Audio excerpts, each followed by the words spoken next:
कारण ही मुलाखत एका राजकारण्याची नाही आहे, ही मुलाखत आहे आमच्या इतिहासासोबतची. हा संवाद आहे. संवादाच्या पहिल्यांदाच मी त्यांचं लिखाण आपण सगळ्यांनी वाचलेलं आहे. पॅन्थरबद्दल त्यांचे जे काही विचार आहेत किंवा पॅन्थरमध्ये त्यांनी जे काही काम केले ते आम्हाला सगळ्यात माहिती आहे. मला तुम्हाला पहिलाच प्रश्न असा विचारायचा आहे की जवी पवार हा एक ब्रांड आणि हा ब्रांड जो आहे, मी जरा माहिती काढत होतो की आपल्याला ही जवी माहीत नसतात, पण या जवींना असं वाटत होतं कधी काळी, माझी माहिती आहे की आपल्या नावापुढे आचार्य लागावा, आचार्य जवी पवार. ते तुम्हाला असं वाटत होतं? खरं तर मी आचार्य आहे. म्हणजे मी मुंबई मराठी साहित्य संघाचे ज्या परीक्षा घ्यायच्या, आपल्या करारा भाषेच्या परीक्षा असायच्या, या परीक्षेमध्ये आचार्य नावाची जी एक परीक्षा, सर्वश्रेष्ठ परीक्षा, साहित्यातली सगळ्यातली शेवटची परीक्षा, त्याच्यानंतर कुठली परीक्षा नसते, शेवटची परीक्षा ही आचार्य असते. आणि या आचार्याची परीक्षा मी पास झालोय, मी आचार्य झालेलो आहे. पण एखाद्या पदवीनं माणूस मोठा होतो याच्यावर माझा विश्वास नाही. म्हणून आपण आपल्या पाठीमागे आचार्य लावल्यामुळे आपण फार काही आपण मिळवलं असं वाटलं नाही. त्यामुळं मी आचार्य असून सुद्धा आचार्य ही पदवी लावली नाही, कधीच लावायच्या मनात आली नाही. फक्त अभ्यास करायचा, त्या क्षेत्राचा सर्वश्रेष्ठ पदवी मिळवायची, ती सर्वश्रेष्ठ पदवी मिळाली. मी आचार्य आहे, पण मी आचार्य पवार असं कधीच लावत नाही.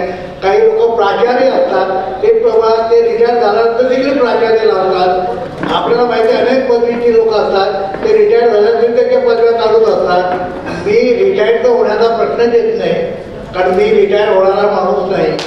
त्यामुळे पदवी लावायची आणि ती मग माझे आचार्य माझी माझे, त्यामुळं मी आचार्य आहे, पण आचार्य पदवी लावण्याचं माझ्या मनात कधीही आलं नाही. तुम्ही आचार्य म्हणजे असं आहे की समाजातला जो विचार करणारा माणूस आहे, जो विचार करतो आणि विचारासारखा वागतो, म्हणजे आचार आणि विचार त्याचे सारखेच आहेत, तो आचार्य असतो. आम्हाला आमच्यासाठी जवी हा ब्रँड खूप मोठा आहे.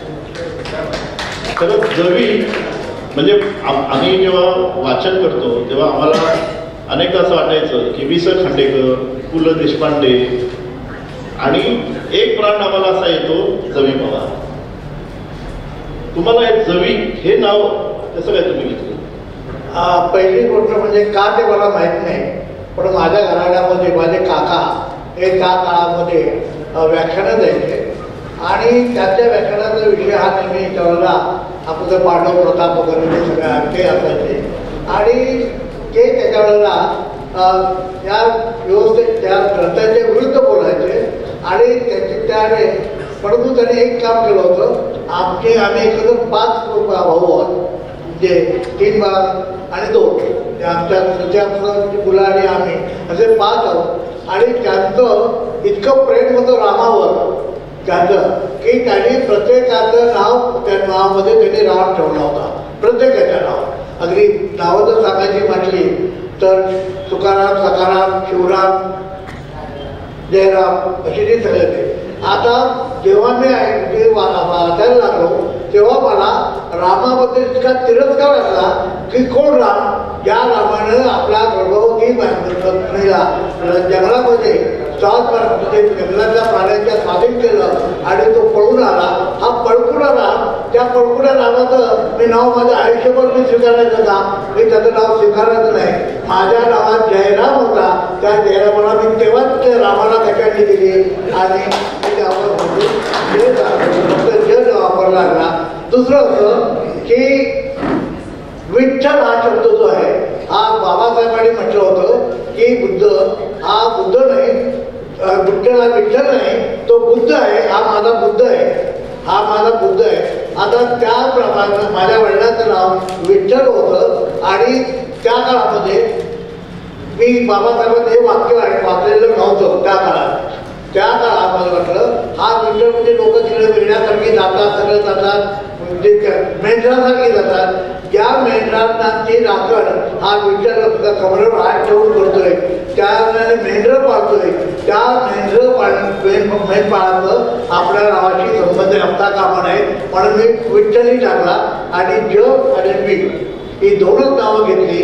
महाराष्ट्रामध्ये एक जुन्या काळातल्या लोकांना माहिती असेल, जुन्या काळामध्ये महाराष्ट्रामध्ये एक हे आलं होतं, त्याला सूड म्हणतात. ते सूड आलं होतं. महाराष्ट्रामध्ये 3च माणसं अशी आहेत की ते आपल्या यतिशरणे आद्याक्षराने ओळखले जातात. त्या दिनामध्ये माझं नाव असं, पहिलं नाव होतं S.M. जोशी. S.M. म्हटलं की ते जोशी म्हणायची आवश्यकता नाही. मी S.M.ला भेटलो म्हणजे S.M. जोशीलाच भेटलो. मी नाग गोरे यांच्याशी भेटलो म्हणजे नाग गोरेनच भेटलो. आणि मी जवीशी बोललो म्हणजे जवी पवारांशीच बोललो. हे अशा प्रकारचं स्फोट महाराष्ट्राला त्यावेळेला असं. म्हणजे वि. स. खांडेकर असतील किंवा बाकीचे सगळे असतील त्यांच्याशी मला ते नाही. फक्त समाजवादी पक्षाचे जी लोक दोन होते, एक S.M. जोशी, नाग गोरे, या समाजवादी विचार होता. मला समाजात कळत होता अशातला भाग नाही, पण समाजवादी आहेत ना, या समाजवाद्यांसारखं देखील आपण तसंच वादी व्हावं म्हणून मी S.M. जोशी, नाग गोरे यांच्यासारखा जवी झालो. पिलवळी गाव तुमचं चिपळूणमधलं, आणि या पिलवळी गावामध्ये तुम्ही प्राथमिक शिक्षण घेतलं आणि ते शिक्षण घेत असताना अनेक कटू अनुभव पण तुम्हाला आले. पण त्या सगळ्या अनुभव असताना मग मुंबईत आला आणि मुंबईत खूप पुढचं शिक्षण सुरू झालं. तर हे शिक्षण सुरू होताना गावात आलेला मुलगा जेव्हा शहरात येतो त्याच्यात काय बदल झाले आणि तुम्हाला नेमकी प्रेरणा कशी मिळाली? मी अगदी ज्याला शाय बॉय बोलतो तशा प्रकारचा होतो. लाजाळू होतो. इतका लाजाळू होतो की माझ्या गावचे लोक जर भेटायला आले, एकत्र आम्ही राहतो. त्या जुन्या काळामध्ये म्हणजे ज्याला आपण दक्षिण मुंबई म्हणतो, धोबी तलाव किंवा पल्लर रोड वगैरे हा सगळा त्याचा पुढावा हा जो भाग आहे त्याला मुंबई आताची त्या काळाची मुंबई. त्या ठिकाणी एखाद्या आमच्या घरी आम्ही एका खोलीमध्ये सगळे गावाला राहतो.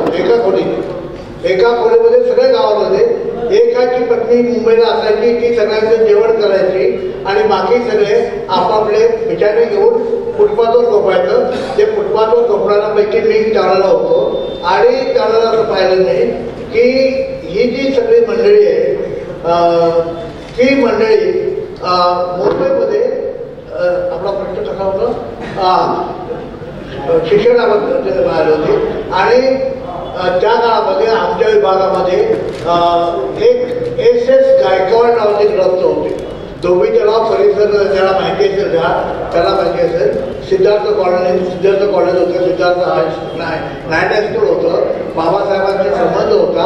आणि आमच्या विभागामध्ये S.S. गायकवाड, बाबासाहेबांसारखे दिसणारी एकत्र 4 माणसं होती.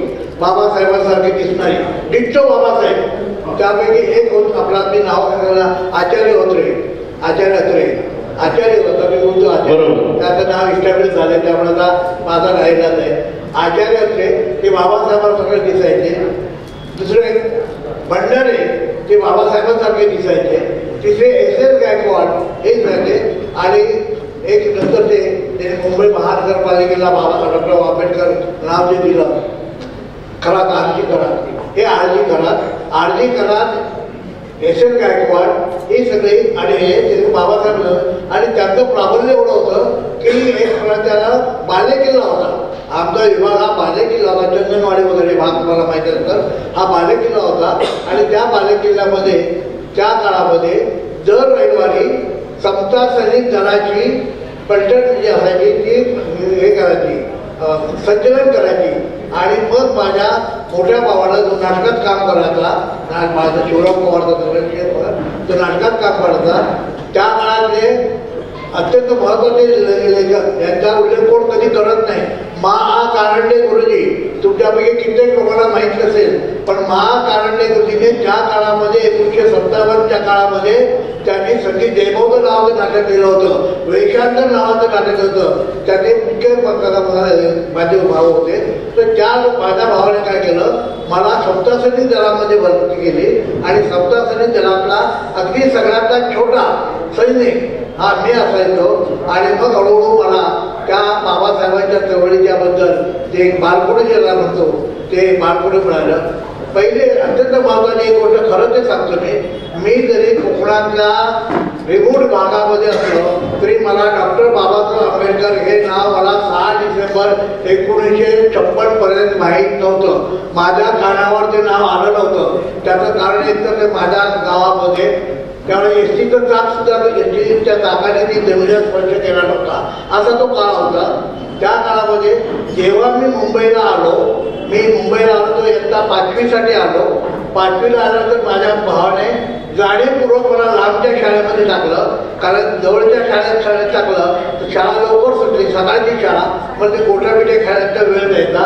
माझ्या भावाने अशा प्रकारे केलं की त्याने मला लांबच्या शाळेत टाकलं. ते दिवसभर मी तिकडे अडकून पडलो पाहिजे आणि ती चांगली गोष्ट झाली. त्या ठिकाणी मला पहिल्यांदा जे मास्तर मिळाले त्या मास्तरांनी बाबासाहेबांचं चरित्र 2 नंबरचं चरित्र दिले. ते आपल्यापैकी ते त्याचं चरित्र कोणी वाचलेलं नाही. त्याचं नावही तुम्हाला कोणाला माहीत नाही. तू म साळवे नावाचे ग्रंथ त्याने बाबासाहेबांच्यावर ग्रंथ दिलं होतं. ते कुलाब्याला राहायचे, ते घरी जेवायला जायचे नाही. मी घरी जेवायला जात होतो. तेव्हा तू म साळवेंचं बाबासाहेबांचं चरित्र हे मी वाचल्यानंतर मग वाचलं. सांगत होते की 6 डिसेंबरला जेव्हा लोक शाळा सुटल्या तेव्हा लोक आले ते घेताना पेपर घेऊन यायचे. कुठला पेपर घेऊन यायचे? 7 मराठा आणि 7 अत्रेंचा, 7 मराठा आणि संध्याकाळ घेऊन ते पेपर घेऊन यायचे. आणि वाचताना मी एकटाच वाढवत 5वीवाला मला ते वाचायला लागते. आणि मी वाचायचं निर्विकार चेहऱ्याने वाचायचं. मला काही माहीत नाही. निर्विकार चेहऱ्याने वाचायचं. आणि मी वाचलं समोरचे माझे काका माझे नातेवाईक ते डरनसा रडायचे, ओक्साबोक्सी रडायचे, मुंदक्यानं रडायचे. मला कळत नव्हतं काही माणसं का रडतात, कोण लागतो. ह्या डॉक्टर बाबासाहेब आंबेडकर पुन्हा त्या वाचवतो. हा त्याला कोण लागतो. माझ्या कसं म्हणजे आपल्या नात्यातलं अंतर दिसत नाही. मग कोण लागतो. म्हणजे त्या दिवशी 6 डिसेंबर 1956 या दिवशी डॉक्टर बाबासाहेब आंबेडकर हे नाव माझ्या काळजावर जे कोरण्यात आलं तितकं कोरण्यात आलं की त्या दिवसापासून मी गेले अनेक वर्ष आपल्याला माहिती बाबासाहेबांच्यावर खूप लिहितोय. बाबासाहेबांच्या नावानं ते काळजावर कोरण्यात आलंय. पत्रावर माझ्या काळजावर कोरण्यात आलं की गेले जागतिक उद्योग आहे माझा. गेले 60 वर्ष मी लिहितोय. आणि माझं कुठले आर्टिकल तुम्ही बघा त्या आर्टिकलची सुरुवात डॉक्टर बाबासाहेब आंबेडकर या शब्दसमुच्चयाने असेल. जगातला असा मी एकमेव विद्यार्थीवर आहे की 60 वर्ष जोडून इतिहास विषय कोणताही असतो, समीक्षा असेल काही असेल, त्या सगळ्याची सुरुवात मी डॉक्टर बाबासाहेब आंबेडकर या शब्दाने करतो. कारण बाबासाहेब आंबेडकर हे माझ्या काळजावर कोरण्यात आलेलं अक्षर आहे. 6 डिसेंबर त्या दिवशी तुम्हाला पहिल्यांदा असं एक अनुभूती आली की बाबासाहेबांचं महापरिनिर्वाण झालेलं आहे आणि आपल्याला बाबासाहेबांबद्दल काहीच नाही. आणि तुम्ही लोक रडताय तेव्हा तुम्हाला ते कळलं नाव. हे नाव जेव्हा कळलं आणि त्या नावामागचा जो काही मोठा इतिहास आहे तो इतिहास तुम्ही कसा समजून घेतला. मी माहिती आहे की आपला विभागात त्यावेळेला एक प्रकारचा अड्डा होता, आफ्रिकन चळवळीचा एक अड्डा होता. आणि ते कंटिन्यू चालते. SS गायकवाड होते त्या काळात होते, चळवळकर होते, बरीच मंडळी होती. यांच्या सभावर अजून त्या बाबासाहेबांच्या सभाच्या बाबासाहेब अजून यायचे फोड विभागामध्ये खेळ द्यायचा. आणि बाबासाहेबांचं ते मी 6 डिसेंबरला त्याचं नाव आपल्यानंतर ते माझ्या मनावर होतं. मग बाबासाहेबांचं मूलभूत साहित्य मी वाचायला लागलो. आणि बाबासाहेबांचं साहित्य वाचल्यानंतर माझ्यावर जो परिणाम झाला तो फक्त एकच की बाबासाहेबांनी सांगितलं होतं तुम्ही शिका, संघटित व्हा आणि चळवळी करा. त्यापैकी या 3 गोष्टीवर मी महत्त्व दिलं. आणि मी शिकलो पण माझ्या घरात माझ्या परिसरामध्ये माझा जो परिसर आहे त्या परिसरात माझ्या इतका त्या काळात शिकलेला कोणी नव्हता. त्या काळात कोणी शिकलेला नव्हता. मॅट्रिक पहिल्यांदाच झालो मी. त्यावेळेला मॅट्रिक होते SSC तर मी पहिला झालो. आणि चळवळ तर माझ्या रक्तातच भिडलेली सारखं झाली होती. घरातच चळवळ होती, नाटकं होती, सिनेमा सगळंच होतं. त्यामुळे बाबासाहेब पहिल्यांदा तुम्हाला असं कधी वाटलं की आता लिहावं लिहायला पाहिजे. मला आता आश्चर्य वाटतं की 1957 साली आमच्या शाळेचं हस्तलिखित निघालं. मराठा मंदिरचे ठाकूरगाव हायस्कूल ही माझी शाळा, या शाळेचं हस्तलिखित मिळालं आणि त्यावेळेला मी 6वीमध्ये होतो 57 साली. तर त्यावेळेला माझे त्या हस्तलिखितामध्ये जे लेख यायचे त्या लेखामुळे मला त्या हस्तलिखित प्रिंटेड नव्हे त्याचा मला संपादक करण्यात आले. एक पाटील नावाचे गृहस्थ होते, माझे निबंध ते वर्गात वाचून दाखवायला लागले आणि एकदा त्यांनी जाहीररित्या विचारलं, तू बामण वगैरे आहेस का? बामण. तर तुझ्या भाषेवर एवढं तुझी भाषा एवढी आहे, पण मी तुम्हाला असं सांगतो वाचनानं ते कमवलेलं आहे. मला ळ बोलता येत नव्हता. माझा जो परिसर आहे त्या परिसरामध्ये ळ नाही, आम्ही कुळ म्हणत होतो, कुळ म्हणायचो, नळ म्हणायचो. हा माझा परिसर. आणि आम्हाला पाणी हा शब्द कधी झालाच नाही. आम्ही पाणीच म्हणणार, फुल पाणी असं म्हणलं. मी काय करतो, मी जी शाळा लांबची शाळा होती त्या शाळेमध्ये असं होतं की सकाळचा क्लास खेळ होता आणि लंगडी नावाचा खेळ तुम्हाला माहिती असेल तर मी लंगडी खेळत होतो. आणि त्यावेळेला त्याच्या आदल्या दिवशी माझा आवडता नेता कोण याच्यावर मी भाषण केलं. आता माझा आवडता नेता हा टिळक होता त्यावेळेला आणि वगैरे त्यावेळेला मला ते माहिती तो टिळक होता. आणि मी त्यावेळेला दुसऱ्या दिवशी म्हणजे सकाळची लंगडी होती, मी लंगडी करायला आलो तेव्हा पोरं करायला लागले, अरे पला पला पला टिळक करा, पला पला पला टिळक करा, पला पला टिळक करा. मग मी म्हणून आणि माझी एवढी चेष्टा होते, एवढं होते, मला खरोखर होता येत नाही. मग मी त्या शाळेतून बाहेर पडायचो आणि रस्त्यानं वेळा म्हणा मला काय हरकत नाही, पण हे असं रस्त्यानं करत करत मी माझ्या आसपासच्या लोक मला हसतात काय बघतात काय काही परवा केली नाही. आणि नंतरच्या काळामध्ये तुमच्यापैकी प्रत्येकाला माहिती आहे की जरी मला कोकणात जाऊ शकत नाही, कारण चुकून का होईना कोकणातल्या माणसाच्या तोंडी न येतो, पण माझ्या चुकून सुद्धा कधी आला नाही त्याचा. आणि म्हणून मला म्हणतात देवी कोकणात नाही, आम्हाला खरं वाटत नाही. देवी म्हणजे काय ते तर माहिती नाही कोणाला, आणि देवी कोकणात आहे हेही कोणाला माहीत नाही. कारण माझ्या भाषेमध्ये कधी ळच्या ऐवजी ल आलाच नाही आणि नच्या ऐवजी न कधी आलाच नाही. ते तिथं न पाहिजे तिथं न यायचा, तिथं ळ पाहिजे तिथं ळ आला. तर हे खूप महत्वाचं एवढ्यासाठीच आहे. आपल्याला हसू येते पण मेहनत किती असते. त्या काळामध्ये सांगायला कोणी नव्हतं आणि अवहेलना झाल्यावर ते चीड आल्यानंतर मेहनत घेणं आणि स्वतःला करेक्ट करणं, मला असं वाटतं की आजच्या या सगळ्या आपल्या तरुणांसाठी हा संदेश आहे. मेहनतीशिवाय काही होत नाही. तेव्हा कुणी सांगायला नव्हतं, आता ते सांगतायत, त्यांनाही त्यांचं हसू येतंय, पण माझ्यासाठी ते शिकण्यासारखं आहे. मी तेवढ्यासाठी ते हा भाग असा असतो की माणूस कसा घडतो, एकदम घडत नसतो. माणसाला काही प्रेरणा लागतात आणि स्वतःची जिद्द असते. खरं तर भाषेवर तुमचं नेहमी वाचतो आपल्या आंबेडकरी चळवळीतील हे सगळे जे दिग्गजवरचे 4 फोटो लावले त्याच्याबद्दल मी तुम्हाला विचारणारच आहे. पण हे जे भाषेवर म्हणजे राजा ढाले म्हणजे भाषा प्रभुत्व कुठून आलं? वाचन खूप वाचलं, प्रचंड वाचलं आणि त्या वाचनामुळे झालं. कारण मी त्या वाचन जातो अगदी नाथ माधव पासून वि स खांडेकर, भाषेच्या बाजू वि स खांडेकर ते मला खूप वाचायचं. नासी फडके त्यांचे वाचले, सगळ्यांचं वाचलंय, प्रचंड प्रमाणात वाचलंय.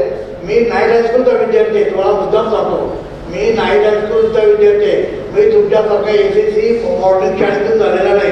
कारण दारूचं एवढं होतं की माझ्या वडिलांना नोकरीचा राजीनामा द्यावा लागला. कर्ज त्यांच्यावर एवढं झालं की आता राजीनामा देऊन कर्ज फेडण्याशिवाय पर्याय नव्हता. त्यांनी राजीनामा दिला आणि राजीनामा दिल्यानंतर मी इयत्ता 9वीला नाईट हायस्कूलला गेलो आणि नाईट हायस्कूल पासून म्हणजे दिवसभर कावड कच्च्या करायचं, दिवसभर एक चढायचे अमुक कर काय सांगण्याच्या गोष्टी नाही. त्या सगळ्या केल्या आणि मॅट्रिक जो पास झालो SSC पास झालो तो SSC पास झालो तुम्ही नाही का माझं मराठामध्ये ठाकूर स्कूल पहिला प्रथम SSCला गेलं होतं परीक्षेला आणि त्या पहिला प्रथम SSCला गेल्याचा पहिला विद्यार्थी मी एकमेव विद्यार्थी पास झालो मराठ्याचा SSCला आणि तो तिकीट फर्स्ट क्लासमध्ये पास झालो.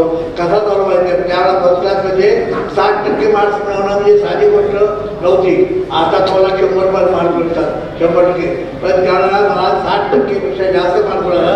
त्यामुळं नोकऱ्यांना मला नोकरी शोधायला कधी आवश्यकता असेल नोकऱ्यात माझा शोध घेत आला. तुमची पहिली नोकरी पोस्टातली माझी आता सांगायला तसं एक मी सांगितलं दारिद्र्याचं आता सांगवलं पण सांगितलं की नाईट हायस्कूलशिवाय पर्याय नव्हता आणि मी नाईट हायस्कूलला शिकलो.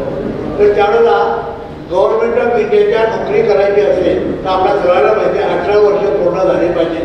जोपर्यंत 18 वर्ष पूर्ण होत नाही तोपर्यंत तुम्ही परफेक्ट नाही तोपर्यंत.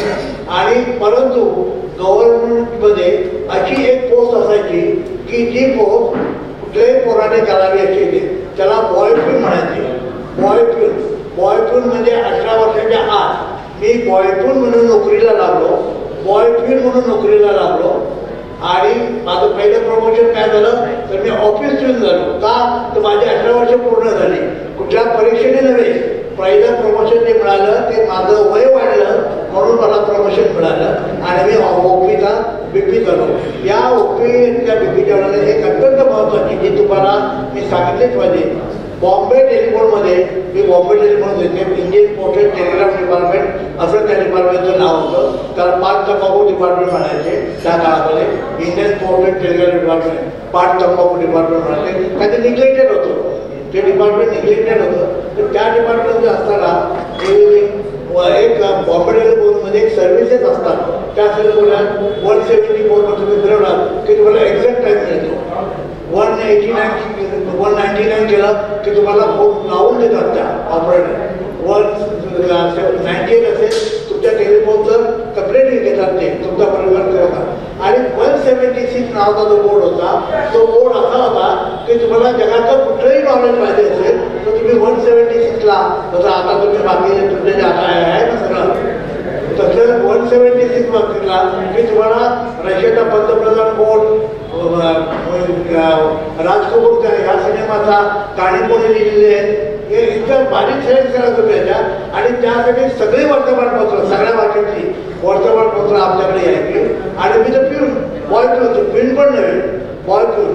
आणि मग मला ते वाचायचे सगळं आणि आम्ही एक डॉक्युमेंट तयार करायचो, रेकॉर्ड तयार करायचो. त्या पेपरला आज आलं समजा डायरेक्टर कोड ह्या पिक्चरचा डायरेक्टर कोड ते ह्या पिक्चरचा डायरेक्टर अमुक आहे ते आम्ही तयार करतो आणि ते आम्ही ऑपरेटरच्या समोर ते ठेवायचं. आणि मग ऑपरेटरला फोन आला की ती ताबडतोब एका सेकंदात उत्तर द्यायची. जसं आता एका सेकंदात तुम्हाला उत्तर मिळतं तसं येतात. हे जी पद्धती मी पाहिली त्यात माझ्या लक्षात झालं की आपण अशा प्रकारचा रेकॉर्ड तयार करून ठेवला पाहिजे. आणि मला इतिहासाचं रेकॉर्डिंग करण्याची ज्याला आपण डॉक्युमेंटेशन म्हणतो, मी माझ्या आयुष्यामध्ये डॉक्युमेंटेशन त्या तारखाचं ते डॉक्युमेंटेशन करायची मला स्पर्धा मी बॉयफ्रेंड असताना मला ती मिळाली. आणि पुढच्या आयुष्यामध्ये मी माझ्या नोकरीनंतर ऑफिस येऊन झालो तिथून मी बाहेर पडलो. पण तरीसुद्धा तो छंद मी सोडला नाही. आणि वर्तमानपत्रात जे काही येईल त्याची एक वही तयार करून आजच्या वर्तमानपत्रात हे आलेलं आहे. रशियाचा हा पंतप्रधान झाला आहे, चायनाचा हा माणूस आहे, त्या नोंद मी करत गेलो, तारखेसह करत गेलो. आणि नंतरच्या काळात आणखी पुन्हा केलं की मी डायरी लिहायला लावतो. मी डायऱ्या माझ्याकडे सगळ्या जुन्या डायऱ्या आहेत. तुम्ही माझ्याकडच्या कुठल्याही तारखेला चॅलेंज करू शकत नाही. त्याचं कारण माझ्याकडे डायरी आहे.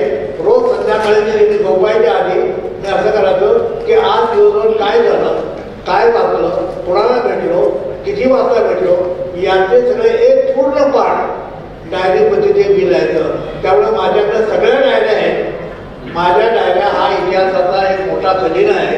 आणि मला म्हणजे आता एन्सायक्लोपीडिया असं म्हणावं लागेल आम्हाला. सायक्लोपीडिया म्हणते आता कारण मी बॉयफ्रेंड असताना मला मिळालेली ती एक संधी होती त्याचा मी उपयोग केला तेवढंच म्हणतोय. आपल्याकडे वेळ कमी आहे त्यामुळे मी माझे खूप प्रश्न कमी करतोय. पण थेट मी थोडंसं तुमचं वैयक्तिक आयुष्य कारण तुम्ही आयुष्यात आत्मकथा लिहिलेली नाही आणि तुमच्याबद्दल कोणाला माहीत नाही आहे. एक प्रश्न मला विचारायचा आहे की तुमच्या मी आत्मकथा लिहिली नाही, बरोबर आहे, पण मी चळवळीची आत्मकथा लिहिली. मी चळवळीची आत्मकथा लिहिली. मला माझी लोकांनी म्हणजे मी पुढे जन्मलो, कथा शिकलो, या असल्यामुळे मी कसा अत्याचार केला. तुम्ही जो केला तो मी केला. तुमच्यासाठी माझ्यामध्ये काही फरक नाही. सगळ्यांना त्याच प्रकारचं वागणं होतं. त्यामुळं अन्याय अत्याचार केला, सहन केला वगैरे या असल्या गोष्टीला महत्त्व देण्यापेक्षा मी जे महत्त्व दिलं ते माझ्या मला जे कोण भेटत होतं त्याच्या नोंदणी करणं, याला महत्त्व दिलं. आणि मी चळवळीमध्ये आल्यानंतर मी चळवळीचं आत्मचरित्र लिहिलंय. माझं आत्मचरित्र मला महत्त्वाचं वाटत नाही, मला चळवळीचं आत्मचरित्र वाटतं. आणि म्हणून बाबासाहेबांनी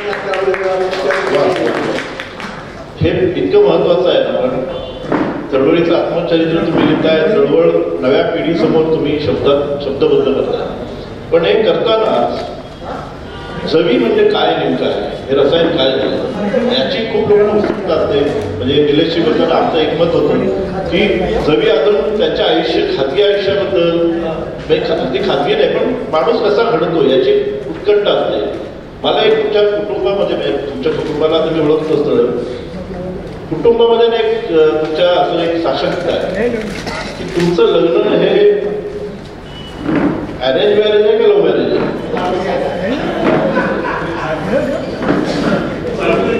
वय असतं. आणि मी ज्या ठिकाणी राहत होतो त्या ठिकाणी माझी पत्नी राहत होती.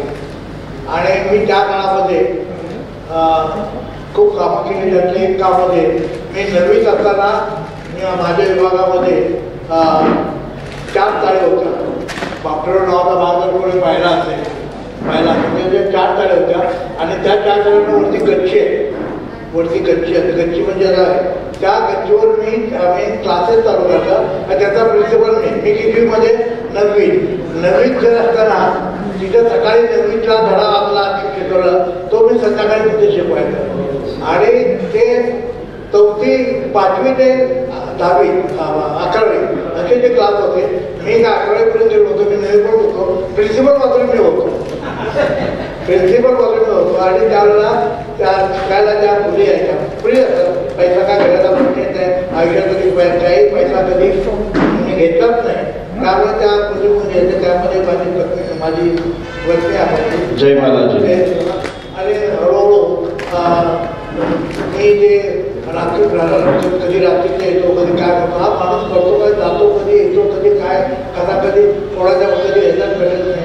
आणि तिथल्या विभागामध्ये एक व्याख्यानमाला झाली होती.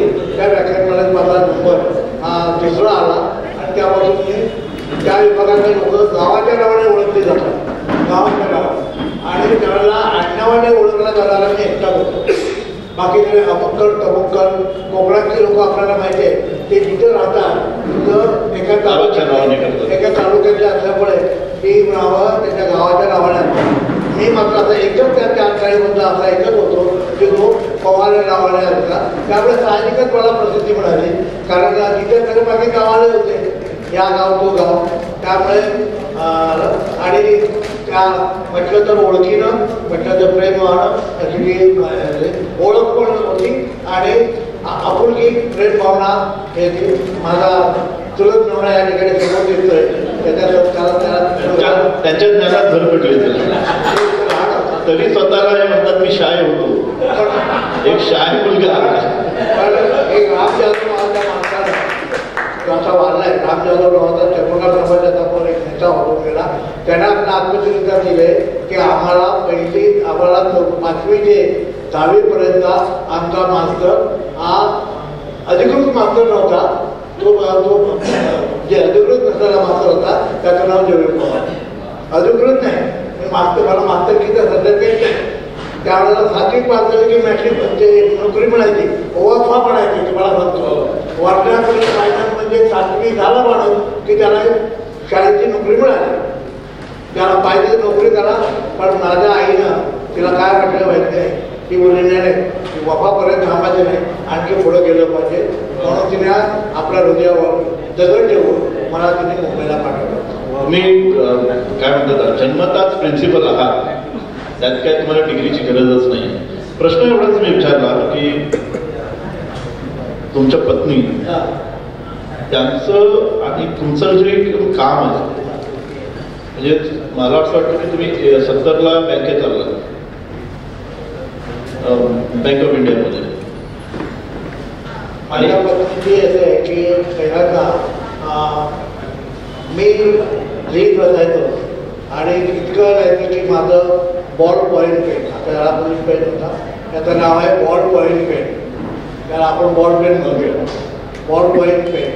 हे पडेपर्यंत मी होतं आणि आम्ही एका टेबलावर ती बुद्धिजमचा अभ्यास करायचो आणि मी आंबेडकरी चळवळीचा पुस्तकं वाचायचो.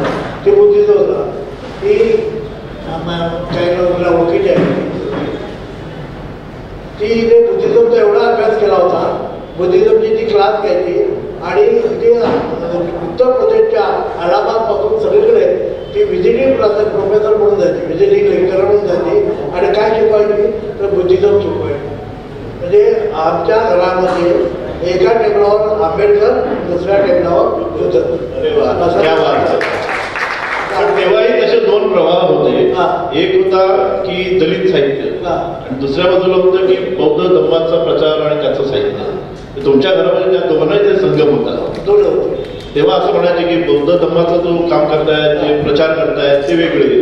आणि मी मोकळे गेले, तुला बौद्ध धर्मामध्ये काय तुला काय करायचं असेल, पुस्तकं पाहिजे तर आमच्या घरात बुद्धिजमवर जी पुस्तकं आहेत ती प्रचंड पुस्तकं आहे. आणि आताही मी कोणाला सांगतो, महिन्याला कोणाला जर बुद्धिजमचा अभ्यास करायचा असेल तर माझ्या घरी माझ्या मिसेसच्या नावाने घेतलेली कितीतरी पुस्तकं तशीच आहेत मला. कारण बुद्धिजमचा मी काही जास्त अभ्यास नाही केला, मी खरं ते सांगतो. बुद्धिजमवर मला त्याला डिटेल म्हणतो ठीक आहे. माझ्या घरी जर तुम्ही करलात तर तुम्हाला ती बुद्धिजमची पुस्तकं तिथे हे केलेली, अंडरलाईन केली, अमुक केली ती पुस्तकं आहे. बुद्धिजमचा कोण अभ्यास करणार असेल तर सांगा, मी पुस्तकाची द्यायला तयार आहे. बघा ही घोषणा आहे, त्याचा खरंच सगळ्यांनी लाभ घ्या. मगाशी पुरस्कारची आपल्या ज्या ताई होत्या त्यांनी घरात आणि बाहेर महिलांना कसं राहावं लागतं किंवा काय करावं लागतं हे सगळं सांगितलं. मला तुम्हाला त्याच्यावरच विचारायचं आहे की तुम्ही 1970 साली मला वाटतं तुमचं नोकरी लागली आणि 1971 आधीपासून 62 पासून नाही बँकेत 72ला. ओके. आणि तुमचं लग्न 71ला झालं बरोबर ना? लग्न 71ला झालं, त्यानंतर लगेच दलित पॅन्थरची स्थापना झाली. हे मी आंबेडकर चळवळीत होतो, मी तुम्हाला सांगितलं, पण मी सरकारी नोकरीत होतो आणि सरकारी नोकरीत असल्यामुळे मला बंधन होते. मग इंदिरा गांधींनी 1969 साली एंट्रन्स केला त्यांचा आणि त्यानंतर मग आम्हाला सगळ्यांना बँकांची दारं उघडली गेली. आणि मग मी विचार केला की आता या गव्हर्नमेंटच्या नोकरीपेक्षा बँकांचे नियम तेवढे कठोरले, तेवढे कठोरले. ते गव्हर्नमेंटच्या मध्ये कसं तुम्ही जेलमध्ये गेला 24 तास तुम्हाला झाला की तुमची नोकरी गेली, बँकेचं तेवढं असतं. आणि मी तुम्हाला आपल्याला सगळ्यांना म्हणतो, मी स्वतःला फार त्यागेचं म्हणत नाही, परंतु 1962 साली मला टेलिफोनच्या मिळत असलेला पगार आणि बँकेचा पगार याच्यामध्ये 100 रुपयाचा फरक होता. म्हणजे 100 रुपये मला टेलिफोनमध्ये जास्त मिळायचे. त्यावेळी 72 साली 100 रुपये मला पगार जास्त मिळायचा. पण मी काय विचार केला, 100 रुपये जे त्या काळात असं 2,000 असतं 3,000 असतील, मी त्याचा विचार केला तर मला प्रभाव करता येणार नाही. तुम्ही बांधला जातो त्यामुळे मला नाही पगार नाही मिळाला तरी चालेल जास्त, पण मला चळवळ करायची आहे. आणि म्हणून मी त्याच्यात पाणी सोडलं आणि बँकेमध्ये आलो. बँकेत आल्यावर मग पुन्हा बँकेमध्ये त्रास इतरांना होऊ नये म्हणून मी बँकांच्या नोकऱ्यांची एक संघटना बांधली, मी संघटना बांधली. आणि मग माझ्यावर आणि बाकीच्या लोकांच्यावर अन्याय अत्याचार होऊ नये म्हणून लढण्याची एक नवीन यंत्रणा उभी केली. त्यामुळं मला बँकेमध्ये काही त्रास झाला. टाइम्स ऑफ इंडियामध्ये माझ्याबद्दल सगळी काय फर्स्ट लाईन ज्याला तुम्ही हेडलाईन म्हणता ती हेडलाईन अशी आली, Wien banker becomes banker. Times of इंडियाच्या पहिल्या पानावर ट्रान्सफर पिढीच्या पहिल्या पानावर Wien bankers become a banker अशी आली अत्याचाराचे प्रकार होतं त्यामुळे आलं ती. आता ट्रान्सफर पिढ्यामध्ये पहिल्या पानावर येऊन देखील मला बँकेनं काही त्रास दिला नाही, कारण मी हे केलं होतं, बँकेचा साधा कागद, बँकेची साधी पेन्सिल, बँकेचा कार्बन पेपर तो सुद्धा घरी घेऊन जायचा नाही. चोरी नावाचा प्रकार तो 1 रुपया असेल किंवा 1 कोटी असेल तो करायचा नाही. त्यामुळे बँकेमध्ये मी काम केलं. आणि दुसरं असं की त्यावेळेला शंकरराव खरात हे बँकेचे डायरेक्टर होते. ते बँकेचे डायरेक्टर होते आपल्या बँक ऑफ इंडियाचे. आणि बँक ऑफ इंडियाच्या डायरेक्टर म्हणजे आता एखादा पंतप्रधान महत्व असतं, सगळं जणांना महत्व होतं बँकेच्या डायरेक्टरला, इतकं महत्व होतं, प्रचंड महत्व. आणि ते बँकेचे डायरेक्टर शंकरराव खरात मला भेटायला यायचे एका ठराविक माझ्या ऑफिसला. आणि माझे बाकीचे जे ऑफिसर बडे बडे ऑफिसर माझे, मी तर साधा होतो, बडे बडे ऑफिसर, ह्या मॅडम थोडं केला डायरेक्टर भेटायला येतो. त्या डायरेक्टरच्या बरोबर काय हाय पाय गाड्या, हाय पाय स्टाफ, हे सगळं पगारी बोलून पंतप्रधान होता, हे सगळे यायचे. आणि माझी खुर्ची असायची, त्या खुर्चीला चपडन बॅग असायची, लटक मी आलेलो आहे त्याचं चिन्ह म्हणजे चपडन बॅग लटकते आहे. आणि शब्दन बॅग बघितल्यानंतर मग त्याला हा एक साधा शब्दन बॅग घेऊन म्हणून याला भेटायला डायरेक्टर येतो. आणि तो नगराच्यामुळे मला बँकेनं कधीही त्रास दिला नाही. मी आता सगळ्या झालं आता मला काही कोण सांगणार नाही. मी त्यावेळेला बँकेत नोकरी करतो, तेही करायचं आणि जेलमध्ये असायचो. आता मला कोण काय करणार नाही, पण मी अजून त्याच्यावर नोकरी. तुमचा एक फोटो इथे लावलेला आहे, पोलीस तुम्हाला धरतायत. हा फोटो कधीचा बँकेत असतानाच आहे? हो, बँकेत असताना, हा बँकेत असतानाच आहे. आणि गांधी पंधरवडा लावला सुरू केला होता. हो हो, गांधी पंधरवडा कधीपासून? बाबासाहेबांच्या जन्मतारखेपासून 14 एप्रिल ते 30 एप्रिल असा गांधीचा आठवडा होता, गांधीचा आठवडा बाबासाहेबांपासून. आणि मग आम्ही केलं या गांधीजीच्या वाङ्मयाचीच होळी केली पाहिजे. त्या गांधीच्या वाङ्मयाची होळी करताना ते मला 2 पोलिसांनी पकडलेले आहे. आणि मी असतोय त्या पकडात काय करून काय करणार मला, माझा अंतराचेर आहे, मी असतोय तिथं. अरे याला काय मला पोलीस पाहिजे सगळे मित्र त्या काळामध्ये, इन्स्पेक्टर सगळे मित्र. त्यांनी सांगत माझ्या होते त्या, कारण हा माणूस कधी सिगारेट पीत नाही, कधी पान खात नाही, कधी अमुक करत नाही, आणि अत्यंत त्याला चालत पडतो असा वाटायला माणूस असा असल्यामुळे. असं आहे की चळवळ करताना जर नैतिक पाठबळ असेल तर कोणी तुमचं काही वाकडं करू शकत. ती नीतिमत्ता जी आहे तीच नीतिमत्ता आजही तुमची ओळख झालेली आहे. आणि म्हणून तुम्ही कुठे काम केलं, काय केलं, बँकेत असताना अनेकदा म्हणजे ढसाळ मिसळ सांगायचे. आणि जरी आमचा फायनान्स त्या काळात लोकांचा असा समज होता की मी बँकेच्या मध्ये बँकांनीच छापतो. आणि माझी अशी समज झाली होती, मी काही इकॉनॉमिस्ट नाही, अमर पिढी नावाची पिढी जी आहे कोर्ट एरियामध्ये, त्याच्यासमोर नोटा छापून याच्याकडून दिली, कलकत्त्यावरून, नाशिकवरून, येथून तुम्ही यायच्यात. आणि त्या तिथे ते लावायचे चोर आणि त्याच्यावर लोक चालत जायचे, नोटाच्यावर चालायचे का, त्याला काय चालत त्याच्या होते. मी म्हणायचं आपला जे जेवढा गरीब कसा काय इतकं एवढे लोक बेकार आहेत, त्याला नोकऱ्या लावा, कागद भरपूर आहे, छापायला हवा तेवढा 2 दिवसात माणूस 2 दिवसात ते श्रीमंत होईल असं मला वाटायचं. कसा नोटा किती रे ते नोटावर ते धावत लागतात, ते त्याला जर कागद भरपूर तसे काय भरपूर आहेत ना बाहेर. आणि छापाडा जे मला त्याचं काही कळत नव्हतं, त्यांच्याकडे कोणत्या नोटा किती छापल्या पाहिजे, काय छापला पाहिजे, त्याचा सोन्याची काय संबंध वगैरे आता काही मला अभ्यास नव्हता. कारण मी आर्टचा विद्यार्थी,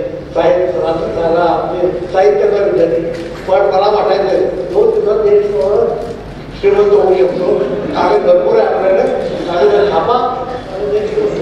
तुमचे कागद वेगळे पद्धतीचे होते, ती तुमची वेगळी टांगसाळ होती, त्यात शब्द सामर्थ्य होतं, शब्दच तुम्ही छापायचा आणि ते तुमची श्रीमंती होती.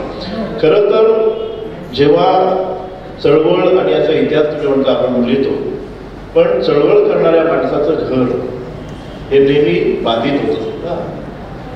मला पुन्हा तुम्हाला जयमाला मॅडमकडे आणायचं आहे एवढ्यासाठी की त्या पण काम करत होत्या, त्या पण उच्च शिक्षित होत्या, डबल MA म्हणजे तुमच्यापेक्षा जास्त शिकल्या होत्या. मग बघा ते म्हटलं मी जास्त शिकलेलं आहे, तरीही ती माऊली घरात येणारा कार्यकर्ता या सगळ्यांचं ती करायची. हो, रात्री बेरात्री कधी लोक येणार. आता आम्ही हायद्राबादमध्ये राहतो, त्या काळात जवळ सिद्धार्थ नगरमध्ये राहायचो. त्यावेळेला माणसं कधी यायची नाही. अत्याचार झाला की जरा काय झालं लहान झाला तरी राईट झाली असं म्हणतात. राईट हा शब्द होता. राईट झाली दोन माणसांची आसामध्ये मारवाड झाली ती पण राईट. आणि मध्ये मला बोल जायचे पोलिसांचे पोलीस माझं सगळे ACP DCP सगळे त्यांच्या भाषेत बोलायचं. माझी एक असेल ते पोलिसांशी बोलायचं तर पोलीस ॲडव्होकेटमध्ये, वकिलांशी बोलायचं तर वकिलांच्या भाषेमध्ये, त्या बँकेशी बोलायचं तर बँकेच्या भाषेमध्ये. त्या सगळ्या भाषा मी LLB आहे पण मी हे लावलं नाही. त्याचं कारण काय LLB झालं तर पोलीस स्टेशनला माझ्या माणसावर ते गुन्हा दाखल करतात, कलम करतात. ती कलम चुकीची केली तुम्ही, हे इथे हे कलम पाहिजे हे सांगायची ताकद मला यावी म्हणून मी LLB केलं. मी LLB केलं पैसे मिळवण्यासाठी नाही, पैसे ते मिळवले नाही. मी LLB चळवळीत काम करताना जी आव्हानं येतात त्याला सामोरं कसं जायचं आणि त्याची सगळी उत्तरं तुम्ही तुमच्या आयुष्यात शोधलेली आहेत. मी शेवट 2 प्रश्न तुम्हाला विचारणार आहे. एक प्रश्न जो महत्त्वाचा माझ्यासाठी खूप आहे की असं म्हटलं जातं किंवा आम्ही जो अभ्यास करतो त्याच्यामध्ये जगातला एकच दिवस असा आहे 6 डिसेंबर की त्या दिवशी सगळ्यात जास्त पुस्तकांची ग्रंथांची विक्री होते. जगामध्ये असं कुठलाच दिवस नाही, कुठल्याच नेत्याचा जन्म मृत्यू काही नाही जो 6 डिसेंबर आहे की ज्याच्यात करोडो रुपयाची पुस्तकं विकली जातात. आणि याची सुरुवात राजा डाले आणि रवी कुमार हे राजा डाले त्यांची पुस्तकं त्याचे अंक जास्त होते. मी राजा ज्युनियर आम्ही जरी एका बाकावर बसलो असलो तर MAचा आणि मी BAचा आम्ही एका बाकावर सिद्धार्थी पद्धत होते. पण आम्ही पाहिलं की लोक इथे येतात वेड्यासारखे येतात. 2-2 दिवस त्यावेळेला म्हणजे 6 तारखेला लोक यायचे, हा तो 5ला येते. म्हणजे त्याच्यानंतर लोक यायचे नाही किंवा आधी यायचे नाही. 1 तारखेपासून आता 2 तारखेपासून 1 तारखेपासूनच सुरू होतात. पण ही लोक येतात वेड्यासारखे येतात, तिथे येतात आणि बाबासाहेबांच्या पाया पडतात, खेड्यातले असतात आणि निघून जातात. हे जाताना त्यांच्या हातात काहीतरी खाद्य असलं पाहिजे, मेंदूला खाद्य पुरवलं पाहिजे. आणि त्यासाठी मग माझी बलिदान ही कादंबरी आणि राजाचं एरू हा अंक, हे 2 अंक एरू अंक आणि माझी बलिदान ही कादंबरीने आम्ही सुरुवात केली. तिथं पुढणीवर सुरुवात केली. त्यासाठी त्याचा हा अनुभव आहे. आम्ही पुढणीवर सगळे लाटा आल्या की आमची पुस्तकं पण भिजायची, आमचं नुकसान पण व्हायचं. पण लाटा येईपर्यंत आम्हाला ते आमची पुस्तकं हे करता आलं पाहिजे ना, चलता आली पाहिजे ना. कागद हे नसायचे, कागद प्लॅस्टिकचे कागद नसायचे. प्लॅस्टिकचं ते युगच नव्हतं, ते प्लॅस्टिकचं युग नव्हतं. त्यामुळे ते उचलून नेलं तोपर्यंत ते माती लागणार, खराब होणार. पण हा जो प्रकार हा राजा डाले आणि जयकुमार याने सुरुवात केला. आणि तो आज तिकडं महाराष्ट्राच्या बाबासाहेबांचे जितेचे पुतळे आहेत. म्हणजे चैत्यभूमी असेल, दीक्षाभूमी असेल, महाड असेल, कुठे असेल, करोडो रुपयाची पुस्तकं लोकांना वाचायला आम्ही शिकवली. हे मी माझी पाठ यासाठी तुमचे आभार आणि आम्ही कायम तुमच्या ऋणात राहतो. कारण हे जे सुरू झालेलं ना हा जागतिक विक्रम नाही. मी आता माझ्या एका मित्राला झाली 7 वर्ष जेव्हा अमेरिकेतून आलो होतो आणि तेव्हा मी त्यांना सांगितलं होतं की आमच्याकडे पुस्तक कधी विकलं जातं. तो बघायला आला होता आणि त्याने मोठी स्टोरी केली की जगातला हा विक्रम आहे आणि हे सगळं श्रेय तुमचं आहे. पहिला पत्र विकली क्या बात आहे. 3.5 रुपयाची किंमत होती. मी त्यावेळेला 3 रुपयाला देत होतो. कमिशन नावाचा प्रकार नव्हता, तर वितरक नव्हते. आपणच आपली पुस्तकं काढायची, आपणच खर्च करायचा, आपणच छापायची आणि आपणच विकायची आणि फुकट पण द्यायची. आपल्या मित्रांना फुकट पण द्यायची. असा तो काळ होता. पण हा प्रकार आम्ही सुरू केला. मी फक्त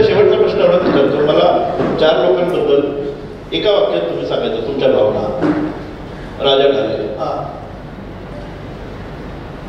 अत्यंत त्याला आपण विद्वान म्हणा म्हणजे ह्या पद्धतीनं सायंटिफिक विचार करा, सायंटिफिक रॅशनल हा रॅशनल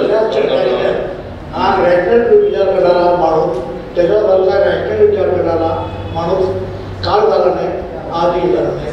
आणि परंतु त्याच्याकडे जो दुर्गुण होता, तो दुर्गुण होता की तो इतरांना जास्त महत्त्व देत नाही. आपल्याकडे इतरांना महत्त्व न देणारे दोन माणसं होऊन गेली.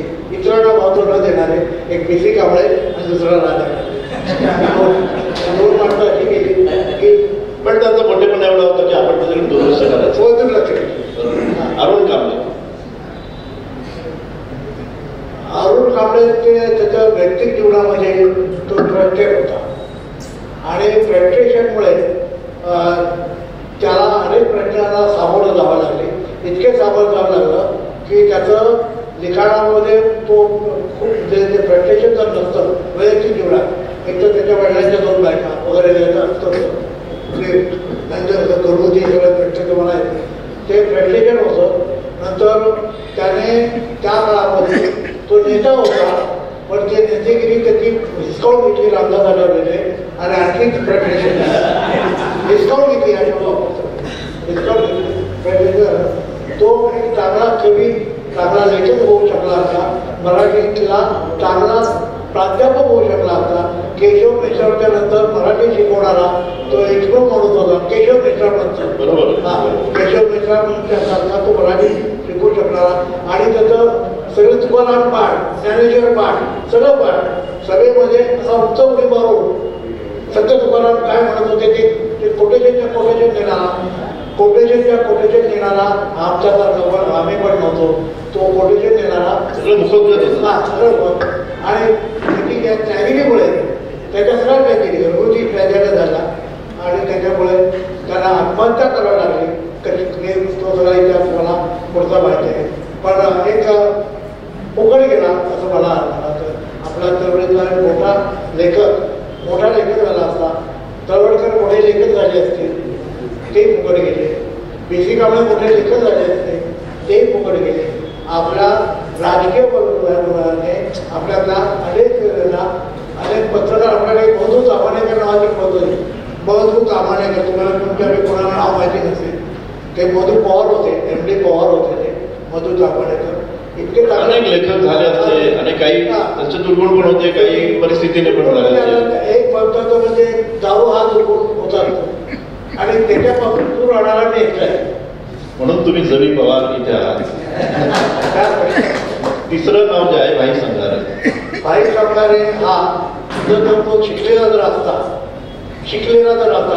काय झाडी होती, वाचलेला जर असता तरी तो सगळ्याच्या आधी मला अर्धा तास मला माझ्या घरी यायचा, कपडे भेटायचा, बँकेत यायचा, कुठे यायचा आणि सगळ्याचा जेव्हा हा विषय त्याच्यावर काय बोलायचं.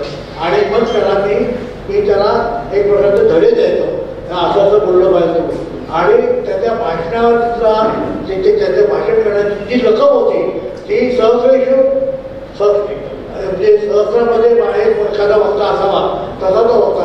पण त्याला वाचलेलं नसल्यामुळे, अभ्यास नसल्यामुळे त्या काळीमध्ये तेवढं त्याचं जग होतं. काँग्रेस पुढचा तो मर्यादित होता, तो काँग्रेसचा कार्यकर्ता होता. सुरुवातीला बिडीस जोडे नावाचा माणूस होता, ह्या बिडीस जोडण्याचा तो कार्यकर्ता होता आणि त्यामुळे तो त्या परिसरात होता. तो जयमोहनकडे आला, त्यानंतर तो भाषण काय द्यायची हे माझ्याकडून शिकला, पण कशी द्यायची तो केला. पण मला कशी द्यायची ते मला करता आलं नाही. कशी द्यायची परिणामकारक कसं बोलायचं ते मला जमलं नाही. भाईला शेवटी बसलेला माणूस पण चेतून उठायचा. एक उदाहरण सांगतो तुम्हाला. आमच्याकडे वक्त्याची पद्धत असायची ती वेगळी होती. शेवटचा वक्ता बी.सी. कांबळेपासून सुरुवात झाली होती. शेवटचा वक्ता म्हणजे सगळ्यात मोठा वक्ता, ही आपल्याला प्रथा होती. शेवटचा वक्ता त्याचं भाषण ऐकलं की लोकांनी जायचं आणि शेवटच्या मोठ्या वक्ताला आधीचं भाषण दिलं तर लोक थांबायचे नाही. त्यामुळं बी.सी. कांबळे शेवटचे वक्ते होते, तसं राजा झाल्या दिलीप कर्णेच्या काळातला शेवटचा वक्ता असायचा. आणि मी असा प्रयत्न राजा झाले ऐकण्यासाठी लोक शेवटपर्यंत थांबतात का. आपण बाईचा प्रयोग करू नये आणि राजाला एका कार्यक्रमाला लवकर जायचं होतं. गाडी पकडायची होती. नवीन कोरोना स्टेशन झालं होतं. अगदी नवीन कोरोना स्टेशन झालं होतं आणि त्याला जायचं होतं मिटिंगला. आणि मग त्यावेळेस मी खेळ केलो. म्हणून आता आज राजा राजाला आपण लवकर माझ्याकडून पाठवून देऊया आणि शेवटचा बघता बाईला ठेवूया. मी प्रयोग केला. एक प्रयोग होता. मला माहिती होतं लोक उठून पण जातील. लोक उठून जातील नेहमीचा तिथे सोय. पण त्या दिवशी माझा विजय झाला की राजा गेल्यानंतर मी विनंती केली लोक तुम्ही थांबा. भाई आज ते कोणाला त्याचं महत्त्वाचं आहे ते ऐकून जा. त्याचं फार महत्त्वाचं आहे आणि ते तुम्ही ऐकून जा. ते जाऊ नका. पण माझी विनंती नम्र विनंती वगैरे केली मी आणि राजा निघून गेला. राजाबरोबर 10-12 लोक ते जायची. आमच्याकडे त्यांच्याबरोबर लोक जातात. हा जी प्रथा होती आजही जातात. ते निघून गेले लोक. जे लोक राहिले होते ते लोक पुन्हा आजूबाजूला भाषणं ऐकून नवीन लोक यायला लागले आणि भाईनं ती सभा एवढी जिंकली की नंतर मला असं वाटायला लागलं की आता त्यांनी शेवटचा होता भाईला ठेवावं. म्हणून ते मला नाही जमलं. तेवढी डेअरिंग शेवटपर्यंत नाही करू शकलं. शेवटचा होता अत्यंत वाईट पद्धतीने भाई त्याचं खूप सल आपल्या सगळ्यांना. भाईचं ट्रॅजेडी अशी की भाई एकदा त्यांनी तो शिकलेला नव्हता. आमच्याकडं आम्ही शिकलेले दोनच लोक होतं खरे. राजा राजा आणि जय कुमार. अविनाश वाटेकर ते जास्त शिकले नव्हतं. आणि दुसरं म्हणजे नावं जी लोक होती ना ती नावं आपली बदलून लावतात. अर्जुन नागरेचं नाव अर्जुन नागरे नव्हतं. जगदीश करंजगावकर नाव त्याचं. कुणाला जर माहिती नसेल तर जगदीश जगदीश करंजगावकर नावानं तर लिहिलं आहे. हा जगदीश करंजगावकर नावानं लिहिलं. प्रल्हाद चेंदूरकरचं नाव प्रल्हाद चेंदूरकर नव्हतं. त्याचं सातारा करते की विचित्र नाव सांगितलं तुम्ही असणार इतकं विचित्र साताराकरचं नाव त्याचं होतं. पण तो शेतकऱ्याचं मित्राचं नाव चेंदूरकर मग तो चेंदूरकर. सगळे ब्रँड सगळ्यांनी नामदेवने फक्त काय केलं कधी कधी साळूबाई लावायचा कधी काय लावायचा. बरोबर. नामदेव लक्ष्मण ढासळ्याऐवजी कधी आता सरकारने महिलांना महत्व दिलं. आईला महत्व दिलं. नामदेवला तेव्हा महत्व दिलं होतं. नामदेवला तेव्हा म्हटलं दिलं होतं. म्हणजे नामदेव साळूबाई रसाळ अशा त्याच्या काही कविता आहेत. नामदेव साळूबाई अशा काही कविता आहेत. नामदेवच्या कविता पहिला वाचक मी आहे माझं आणि मी MA होता आणि तो बिन शिकलेला अक्षरशः बिन शिकलेला जे 7वी 8वी शिकलेला मुलगा पण प्रचंड वाचन आणि खतखत जी खतखत होती आपला जी उर्मी होती ती इतकी प्रचंड उर्मी होती की त्याच्या दारिद्र्यामुळे त्याला ते सगळं शक्य झालं. तो जर दरिद्री राहिला असता तर जगातला आज मोठा कवी झाला असता. तो जर दारिद्र्यात राहिला असता नामदेव रसाळ जर दारिद्र्यात राहिला असता तर जगातला सगळ्यात मोठा कवी झाला असता. तुम्ही खूप मोठं विधान देताय. आता जर वर्तमानपत्र आलं तर ही हेडलाईन आहे. मला एवढंच म्हणायचंय एक कारण तो दारिद्र्य नव्हता तोपर्यंत इतकं तो होतच नव्हते त्यावेळेला ज्वालामुखीच होता. त्याच्या कविता पहिल्यांदा मीच बघायचो ना. मी हा असल्यामुळे MAचा विद्यार्थी असल्यामुळे आणि आचार्य असल्यामुळे. पण तुम्हाला सांगतो मी जेव्हा त्यांना भेटायचो म्हणजे त्यांचा आयुष्यातला पण एकही दिवस असा गेला नसेल ज्याच्यात जवी पवार हे नाव घेतलं नाही त्यांनी कधी. ते नेहमी असं सांगायचे की दलित पॅन्थर हे सगळं सुरू करण्यामागे जवी पवारांना दिलेला शब्द. आज इतके लोक दलित पॅन्थरचे संस्थापक झाले. जो म्हणतो तो मी दलित पॅन्थरचा संस्थापक सगळं म्हणतात. किती लोकांनी पुस्तकं लिहिली कोणी लिहितात. आता त्याला मी जवी पवार जिवंत आहे. आता ते आधी ते दिलं मी मेघालय तर काय फोटो लिहायचं दिलं पण मी जिवंत आहे ना अजून त्याला संधी देत नाही असं त्याचं. हे पुढे दलित पॅन्थर आता त्याला अधिकार वाटेनं तुमच्यासमोर आज सांगतो. दलित पॅन्थरचा जे संस्थापक हे 2 संस्थापक आहेत. चळवळीचे संस्थापक आहेत. त्याचं पहिलं नाव जवी पवार दुसरं नाव नामदेव रसाळ. कारण आम्ही वर्तमानपत्राची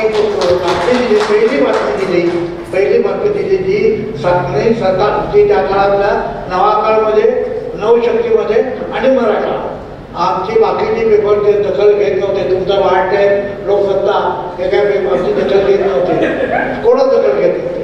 परंतु सकाळ नाही, सकाळ पुण्याला होतं, परंतु नवशक्ती, नवा काळ आणि मराठा या 3 लोकांमध्ये जी बातमी आली त्या बातमीचा क्रम असा आहे, दलितांच्यावर अन्यायाच्या अत्याचाराला मुकाबला करण्यासाठी दलित मुलांची संघटना निर्माण झाली आणि त्या संघटनेची स्थापना जयवी पवार आणि नामदेव रसाळ या कवी मित्रांनी केली.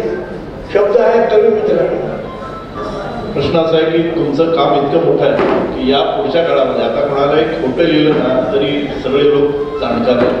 आणि तुम्ही जे लिहिलेलं आहे, तुम्ही जे सांगून ठेवलेलं आहे त्याला पार करण्याची आता कोणाची हिंमत पण नाही. मला तुम्हाला शेवटचा प्रश्न असा विचारायचा आहे, या 4 मित्रांना तुम्ही मिस करता का? हो, मला असं वाटतं की ते माझ्याबरोबर असायला पाहिजे होते. मी त्यांच्यापैकी मी एकटाच राहिलो आहे आणि ते सगळे मला गेले, फार वाईट अवस्थेमध्ये गेले, सगळे वाईट अवस्थेत गेले मुद्दा म्हणतो. आणि त्यांच्यापैकी सगळ्यांनी आपली अवस्था स्वतःहून वाईट करून घेतली, हे माझं पुढचं वाक्य आहे. सगळ्यांनी, राजा राजाने, नामदेव रसाळने, हरवण कांबळेने, या सगळ्यांनी, बाईला मी सांगितलं होतं काही करत नाही, बाबासाहेबांच्या आधी ती जाळली होती म्हणून तुझी आधी जाळली होती, बाबासाहेबांच्या आधी मद्रासमध्ये जाळण्यात आली होती, मग बाबासाहेबांनी जाळली. आता ती पुन्हा ती जळल्यानंतर आता त्या राखेची राखेच्याला जाळायची, नको ते करू, पण बाई माझा ऐकला नाही. तर मग आणि फार बाकीच्या पण होते त्या 4 लोकांचं मरण त्यांनी स्वतःहून सोडलं आहे. राजा झालेला शेवटपर्यंत जयवी पवारला एकदा तर मला भेटायचंय, मला त्याची भेट घालून द्या, साक्षी माणूस तिथे तो सारखा सांगत होता मला देवीची मला एकदा भेट घेऊ द्या. पण त्याला जे काही सांगायचं होतं, जे काही त्याचं राहिलं होतं तिथं सांगू शकलो नाही. आणि त्याने देखील जे कामं केली ती इतकी महत्त्वाची कामं तुम्हाला सांगतो.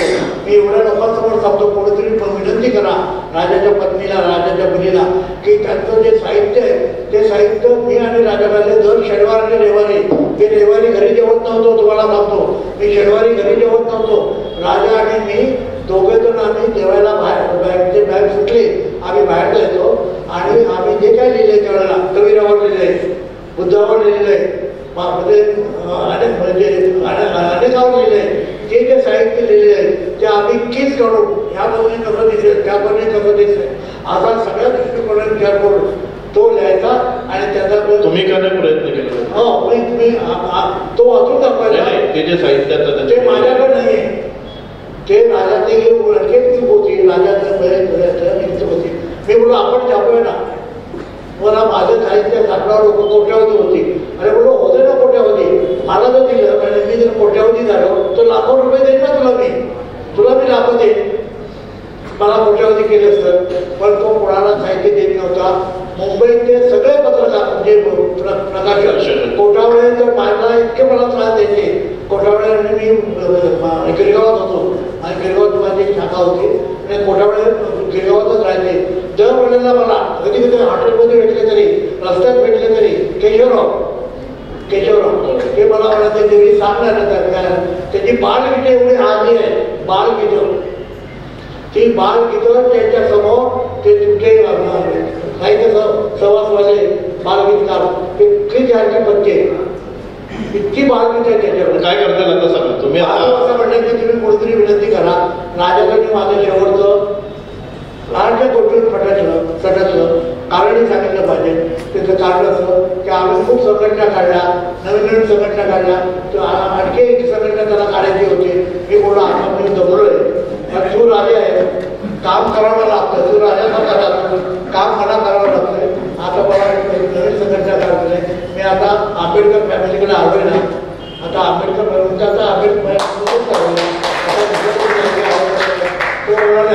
आपण स्वतंत्र अस्तित्व असलं पाहिजे.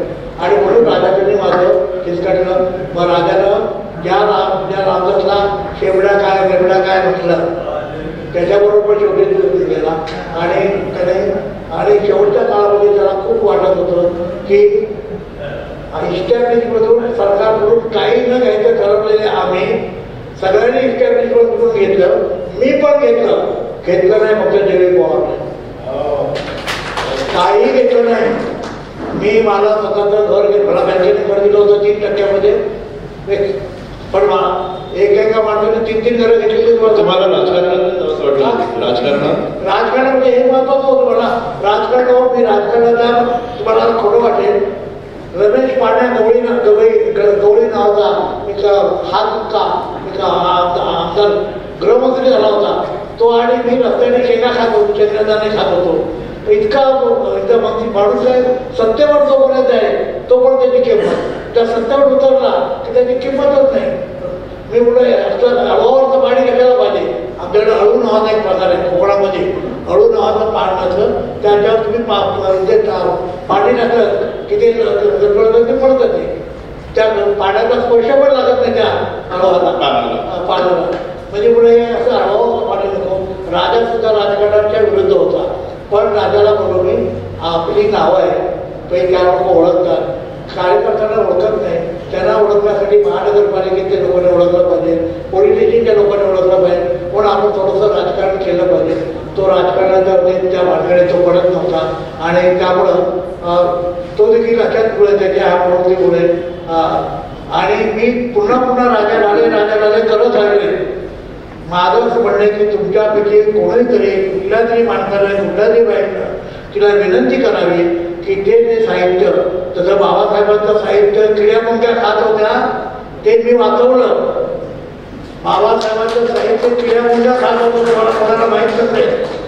लाखो रुपये खर्च केले, कोर्टात गेलो, मी काय श्रीमंत म्हणवतो, कोर्टात गेलो, बाबासाहेबांचं सगळं साहित्य माईसाहेबांच्या बरोबर गेलो. का गेलो? बाबासाहेबांचं साहित्य तिने परवानगी दिली नाही, ते आलंच नसतं तिच्या, म्हणून माईसाहेब हा बाबासाहेबांचे अमुक आहे असं असून देखील मी त्यांच्याकडे गेलो. आणि त्या दोघांची, माईसाहेबांचे आणि भैयासाहेबांचे दोघांचाही आवडता कार्यकर्ता झालो. माझ्या खात्यावर हात ठेवून भैयासाहेब चालायचे, इतका मी त्यांना आवडता कार्यकर्ता झालो. आणि एके दिवशी, चांगल्या दिवशी मी तुमच्या दोघांची म्हणजे शंकरराव बाजीराव चव्हाण यांनी सांगितलं तुम्ही 1 कोटीचा मोर्चा काढा. जोपर्यंत ह्या दोघांनी कोर्टाला सांगत नाही की आमचं साहित्य, बाबासाहेबांचं साहित्य मी पत्नी म्हणून, मी मुलगा म्हणून परवानगी देत आहे सरकारला कोर्टातून पण घ्यायची, तोपर्यंत दोघांनी एका पेपरवर ते सही देत नाही तोपर्यंत काही होणार नाही. जेवढी तो 1 कोटीचं काय होणार मोर्चा आणणार तरी काय होणार नाही, ते लक्षात ठेवलं. आणि मग माईसाहेब अमुक आहेत तिथे त्याला भेटलो, त्यांची भेट घेतली. भैयासाहेबांचा तर मी आवडता आला आणि एका चांगल्या दिवशी सांगितलं की ते बाबासाहेबांचं साहित्य रोज कडे पण का खातात, मी ज्या बँकेत तिथंच आहे, मी रोज ती कॉकरोच फुटतात, रोज कॉकरोच फुटतात, खाऊन ती किडे, ते बाबासाहेबांचं साहित्य असं किड्यामुळ्या खात आहेत. त्याच्याऐवजी तुम्ही दोघांनी सही करून द्या ना, मी ते सगळं बोलतो. मोलाचं काम तुम्ही केलंय, त्यामुळे आर्थिक चळवळ